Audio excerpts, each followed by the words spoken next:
when the sun goes down and the moon comes up, I turn into a teenage goo-goo mop. Part of the fun of this whole museum business is that the very history of it is full of things that were fakes and fraudulent and trying to fool the public. And these are probably the most, perhaps not famous, but prolific of all of them. This one is a sea devil, and obviously it's a wicked looking little thing. It's got ribs and eyes and so forth, sort of happy looking. What these are actually skates, just like you pick up at the beach at Ocean City that wash up. And when they dry, this is the underside of the skate. These are actually egg sacs, not ribs. But they look a lot like ribs, and its mouth actually looks very much like a mouth, which can be shaped. You can also shape the fins and the tails, and you can cut them and trim them and make all sorts of things out of them. With this one, it's fairly simple. They've simply cut the wings a little bit and squeezed the waist in.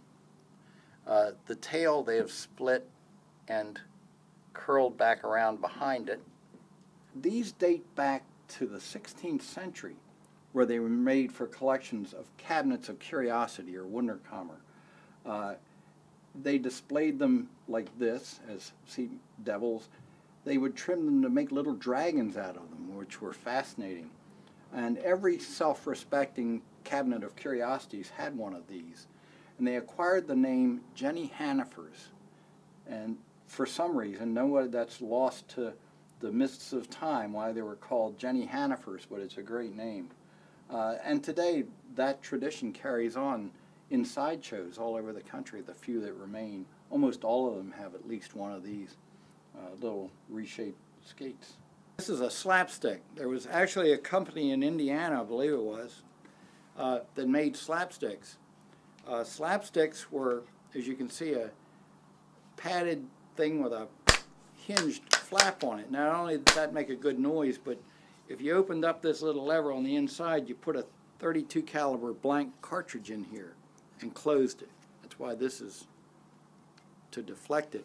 And then what you did was, you know, if you were a funny guy, you hauled off and whacked somebody on the butt with that, and it went blam, and there was a big cloud of smoke, and that was hilarious. And that's why they called it slapstick comedy. That's where it came from these things. Mm. And it was popular enough that there was a company that managed to stay in business making slapsticks. The life of the party.